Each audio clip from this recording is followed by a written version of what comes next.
குருவடிகளே சரணம். Hello friends and viewers, எல்லாருக்கும் வணக்கம். 14 சித்தர்கள் பாடல் வரிசையில் கொங்கண நாயனார் அவர்களுடைய பாடல்களும் அதற்கான விளக்கமும் இதுவரைக்கும் 36 பாடல்கள் பார்த்துருக்கோம். இப்போ நம்ம பார்க்க போற பாடல் 37. தேரும் உண்டை நூறும் ஆணையுண்டே அதில் தேவரும் உண்டு சங்கீதம் உண்டே ஆறுண்டு பாரடி வாழை தெய்வம் அதில் அடக்கந்தானடி வாழை பெண்ணே. இதுதாங்க அந்த பாடல். தேர்கள் அப்படின்னா உடலில் இருக்கும் பல்வேறு நாடிகள். வாழை பெண்ணே, நம் உடலில் 500 தேர்கள் உண்டு. அவை பெயராமல் உள்ளன. அவற்றில் தேவர்கள் ஆற்றல் வடிவில் வசிக்கின்றனர். உடலில் பலவித ஒலிகளும் கேட்கின்றன. இவை யாவுமே வாழை எனும் தெய்வத்தின் செயல். அவள் இவற்றில் அடங்கி இருக்கிறாள் என அறிவாயாக அப்படின்னு சொல்லியிருக்காரு. இதுதாங்க இந்த பாட்டோட பொருள். அடுத்தது பாடல் 38. 9 வாயுள்குள் கோட்டையுண்டே அதில் உள்ளே நிலைக்காரர் 5 பேராம் அன்புடனே பரிகாரர்கள் 6 பேர் அடக்கம் தானடி வாழை பெண்ணே. இதாங்க அந்த பாடல். 9 வாயுள்குள் கோட்டை அப்படின்னா 9 துளைகளை கொண்ட இந்த உடல். பரிகாரர்கள் 6 பேர் அப்படின்னா 6 யோக ஆதாரங்கள். வாழை பெண்ணே, உடலில் 9 வாயில்கள் உள்ளன. இந்த உடல் ஒரு கோட்டையாகும். அதை காக்கும் நிலைக்காரர் 5 பேர். அவர்கள் பஞ்சபூதங்கள் ஆவார்கள். அதை சிறப்பிப்பது 6 யோக ஆதாரங்களே ஆகும். இவற்றுள் வாழையும் அடக்கம் அப்படின்னு சொல்லியிருக்காரு. இதுதாங்க இந்த பாட்டோட பொருள்.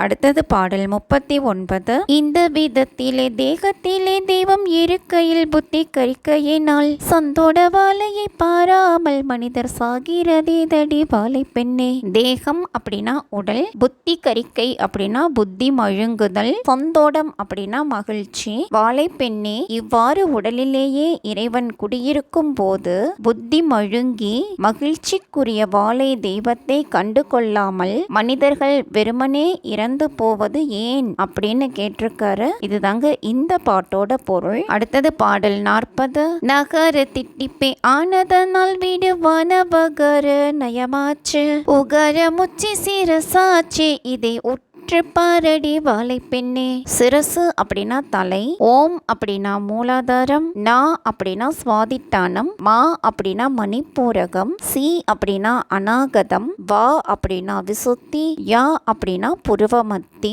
வாழை பெண்ணே, ஓம் நமசிவாய என்னும் திருவைந்தெழுத்து என்பது மூலாதாரம் முதல் புருவத்தின் மத்தி வரை ஒவ்வொன்றாய் நிற்கும். அடியிலிருந்து இதை உறுதியாக செபித்தால் வானமாகிய விசுத்தியில் வகார இடம் இனிதில் கிடைக்கும். ஓம் என்பதில் உள்ள உகாரம் தலைவரை இந்த யோகத்தால் பரிசமாகும். அதாவது உச்சியில் மூலாதார ஒளி செல்லும் அப்படின்னு சொல்லியிருக்காரு. இதுதாங்க இந்த பாட்டோட பொருள். அடுத்தது பாடல் 41. பகரமானது ஓசையாச்சே அந்த மகாரமானது கர்ப்பமாச்சே சிகாரமானது மைகையாச்சே இதை தெளிந்து பாரடி வாழை பெண்ணே.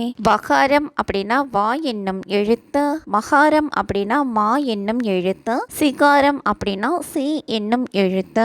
வாழை பெண்ணே, வானத்துக்குரிய விசுத்தியால் அதாவது வகாரம் ஓசைக்கு உரியதாகும். மா என்ற எழுத்து தொப்புளில் அதாவது மணிப்பூரகத்தில் நிற்கும். இங்கு குண்டலினி சக்தி திரண்டு எழும். இதைத்தான் கர்ப்பம் அப்படின்னு சொல்லியிருக்காரு. சிகாரம் அநாகதம் என்னும் யோக ஆதாரம் ஆகும். இதை உபாசிக்க சமாதி யோகம் கைகூடும் அப்படின்னு சொல்லியிருக்காரு. இதுதாங்க இந்த பாட்டோட பொருள். என்ன ஃப்ரெண்ட்ஸ், பாடல்களும் விளக்கமும் உங்களுக்கும் தெளிவா புரிஞ்சிருக்கும்னு நினைக்கிறேன். மீண்டும் 42வது பாடல்ல சந்திக்கலாம். தேங்க்யூ.